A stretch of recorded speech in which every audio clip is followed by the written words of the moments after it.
اعوذ باللہ من الشیطان الرجیم، بسم اللہ الرحمن الرحیم۔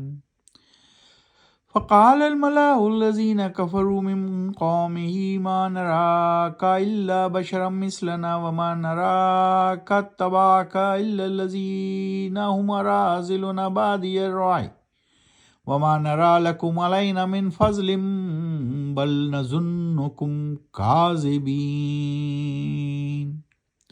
ابھی آپ کے سامنے سورہ ہود 11ویں سورت اور پارہ 12واں یعتذرون۔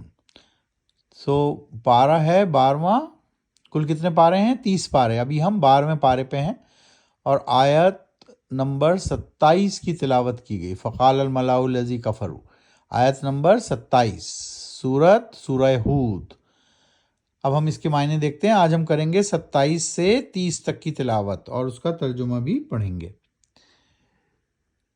تو کہا کچھ سرداروں نے، یعنی کفر کیا، انکار کیا تھا جنہوں نے اس کی قوم میں سے، کیا نہیں دیکھتے ہم تم کو مگر ایک آدمی اپنے ہی جیسا، اور نہیں دیکھتے ہم کہ اتباع کریں یعنی پیروی کی ہو تمہاری مگر ان لوگوں نے جو ہم میں سے نچلے درجے کے کمتر سوچ والے ہیں، اور نہیں دیکھتے ہم کہ تم کو حاصل ہو کوئی برتری، بلکہ ہم کرتے ہیں خیال تم کو چھوٹا یا جھوٹا، خیال کرتے ہیں ہم آپ کو جھوٹا، کاذبین کذب سے نکلا ہے یعنی جھوٹا، اور ہم خیال کرتے ہیں تم کو جھوٹا۔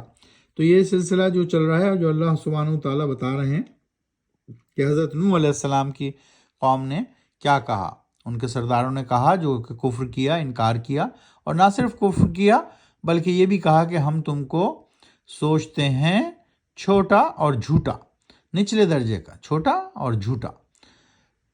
تو پھر کیا کہا نوح علیہ السلام نے آیت نمبر 28 میں؟ قال یا قوم ارأیتم ان کنت علی بینۃ من ربی وآتانی رحمۃ من عنده فعمیت علیکم انلزمکموها وانتم لها کارہون۔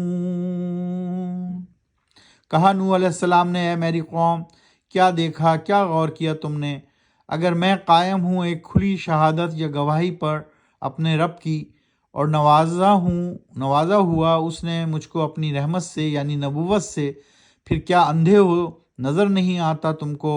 کیا مجبور کر سکتے ہو ہم تم کو اس کے لیے، اور تم کرتے ہو کراہت یعنی ناپسند اس دین کو؟ پھر اللہ سبحانہ وتعالیٰ بتا رہے ہیں کہ نوح علیہ السلام نے کیا کہا اپنی قوم سے۔ آیت نمبر 29، وَيَا قَوْمِ لَا أَسْأَلُكُمْ عَلَيْهِ مَالًا إِنْ أَجْرِيَ إِلَّا عَلَى اللَّهِ وَمَا أَنَا بِطَارِدِ الَّذِينَ آمَنُوا إِنَّهُمْ مُلَاقُو رَبِّهِمْ وَلَكِنِّي أَرَاكُمْ قَوْمًا تَجْهَلُونَ۔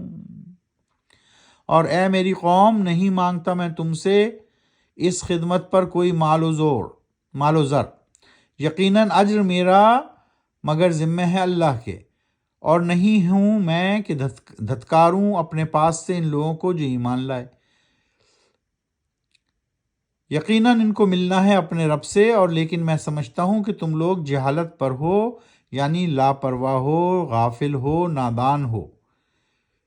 آیت نمبر 30، وَيَا قَوْمِ مَنْ يَنْصُرُنِي مِنَ اللَّهِ إِنْ تَرَدَّتُهُمْ أَفَلَا تَذَكَّرُونَ۔ اور اے میری قوم، کون مدد کرے گا میری بجائے، بچائے گا مجھ کو اللہ کی پکڑ سے یعنی سزا سے؟ کون بچا سکتا ہے تم کو اللہ کی پکڑ سے اور سزا سے؟ اگر میں نے دھتکار دیا ان ایمان لانے والوں کو تو کیا تم نہیں سمجھتے تم یہ بات؟ اللہ سبحانہ وتعالیٰ یہ ساری ورڈکٹ جو نوح علیہ السلام اور ان کی قوم کے درمیان ہوئی، وہ حضور اکرم صلی اللہ علیہ وسلم کو وحی کے ذریعے بتا رہے ہیں، اور اس بتانے کا صرف مقصد یہ ہے کہ وہ حضور اکرم صلی اللہ علیہ وسلم کو جو ان پر صعوبتیں اور مصیبتیں کا وقت تھا جب انہوں نے تبلیغ شروع کی دین کی، تو مختلف طریقوں سے اللہ سبحانہ وتعالیٰ ان کا حوصلہ بڑھا رہے ہیں، ان کو پچھلے واقعات بتا رہے ہیں کہ نوح علیہ السلام کے ساتھ کیا ہوا، فرعون کے دربار میں کیا ہوا، اور کس طرح اللہ سبحانہ وتعالیٰ نے ان نبیوں کی بھی ہمت بڑھائی، ان کو بھی نبوت کے دوران اسی طرح توریت ہے، زبور ہے، انجیل ہے، اس کے ذریعے سے پیغامات پہنچائے، یعنی وحی کے ذریعے پیغامات پہنچے، اور اب حضور صلی اللہ علیہ وسلم کے پاس بھی وحی کے ذریعے سے یہ تمام پیغامات آ رہے ہیں، جس کے ذریعے ان کو دین کا پھیلانا آسان ہو گیا، اور ان کو پہلے سے ہی جوابات دے دیے گئے کہ اگر کفار تم سے یہ کہیں تو تم اس طرح کہو، اگر تم سے وہ کہیں تو تم اس طرح جواب دو۔ اس طرح سے یہ قرآن شریف ایک نعمت ہے، اللہ سبحانہ تعالیٰ کا پیغام ہے، اس کو ہمیں سمجھ کر پڑھنا ہے، اور اپنے زندگی میں اپنے بچوں کو بھی سمجھا کر پڑھانا ہے۔ جو بھی ہمارے ذمے میں لواحقین ہیں، بچے ہیں، بیوی بچے ہیں، یا اور بھی جو لواحقین ہیں، تو ہمیں اس کا ادراک رکھنا چاہیے کہ ہم ان کو سختی سے پابند کریں کہ وہ قرآن و سنت کی روشنی میں اپنی زندگی کو عمل کریں اور عمل پیرا رہیں، اور اس کا صلہ بے شمار ہے۔ حقیقت یہ ہے کہ یہ زندگی عارضی ہے، اور اس کے بعد ایک مستقل زندگی میں ہمیں آخرت کے دن جب قائم ہوگا تو اس میں داخل ہونا ہے، اور اس وقت سب سمجھ میں آ جائے گا جو اللہ سبحانہ وتعالیٰ نے یہاں 20 مرتبہ 10 مرتبہ بتایا کہ اس کا اجر کتنا ہے، یعنی اس کے بدلے میں ہمیں جنت ملنے والی ہے، کیونکہ ہم اللہ سبحانہ وتعالیٰ کے بتائے ہوئے طریقے پر زندگی گزار رہے ہیں۔ وما علینا الا البلاغ، صدق اللہ العظیم۔